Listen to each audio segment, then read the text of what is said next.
Hello to you all. It's August 22nd and this is Kevin Annett with a commentary on a very important news breaking story from the International Tribunal of Crimes of Church and State. Now that news story is posted today at ITCCS.org and is being sent to you separately. That very historic announcement is that for the first time a nation of the world has responded to the call of our tribunal to enforce the arrest warrants against convicted heads of church and state, including Pope Benedict, Pope Francis, the Queen of England, and others.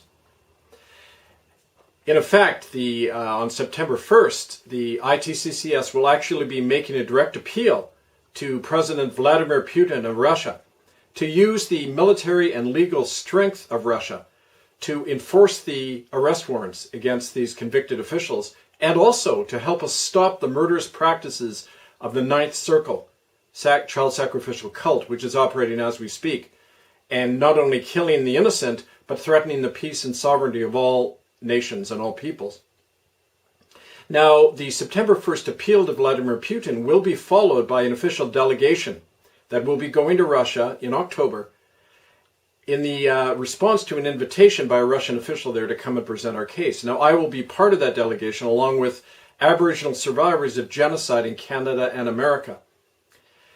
We will be taking that message to Russia and the entire BRICS coalition of nations because of the fact that the Western countries, and especially the United Nations, are openly protecting these criminal regimes.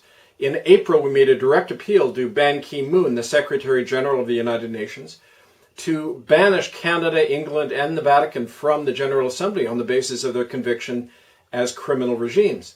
And we were ignored. On that basis, we are now going to the BRICS Alliance and Vladimir Putin.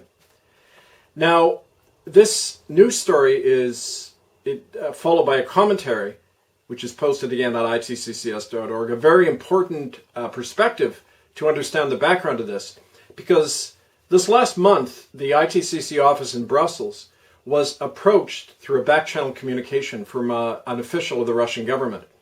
And this Russian official expressed the fact that the Russian government was extremely concerned about the continued criminal actions of Canada towards the Aboriginal people within its borders, and specifically the proven complicity of Canadian police and politicians in the continued disappearance of droves of Native women and children, especially in Western Canada.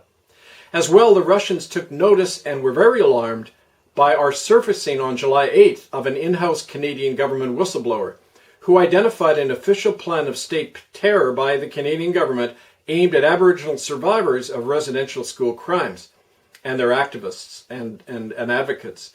Now, this story was reported at itccs.org on July 8th. According to the Russian official who reached out to us this last month, these actions by Canada against dissidents and genocide survivors within their own borders constitute clear crimes against humanity, and is causing Russia to consider imposing legal and economic sanctions against Canada as well as its criminal associates in London and Rome. Now, based on this remarkable new opening, the ITCCS is reaching out directly to President Putin and asking for his nation's help in stopping these crimes directly. Ever since February of 2013, when our common law court and the ITCCS convicted heads of church and state for genocide, people have been asking us, how do you plan to enforce these arrest warrants? Well, the answer was simple. Time and other nations will enforce our verdict. This was our hope and appeal to the world, and finally, that appeal is being heard. Now that the proven genocide of Canada and the Vatican has been lawfully established by our tribunal, nations like Russia are now considering how they can help us enforce the verdicts of our common law courts. This dramatic shift is encouraging all of us, and should encourage us, to redouble our efforts to end the reign of terror being perpetrated by these powers. We have to circulate the truth ever more widely through our new books, Murder by Decree and Unrelenting, available through Amazon.com. By circulating the mounds of evidence we have at murderbydecree.com, and especially through the launching again of our common voice, Radio Free Canada, which resumes broadcasting live on Sunday, September 4th. bbsradio.com/Radio Free Canada, 6 p.m. Eastern Time. Education, however, is only the first step.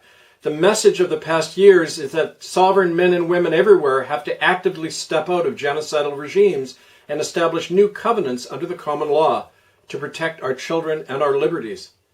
To do so, we are creating our own common law courts and sheriffs, while issuing stand-down orders to the convicted servants of these criminal powers called Canada, the Crown of England, their churches, and the Vatican. We are taking back our world, not simply stopping criminals in high office, but that job begins right now, today, with each one of you.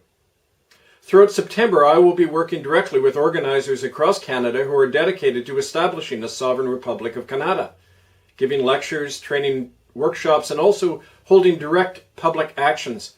But from there, I will be doing the same effort across Europe and Russia during October. We can no longer dwell within this corrupt and murderous status quo. The time has come for each one of us to actively choose who and what we will serve. More coming soon. I thank you.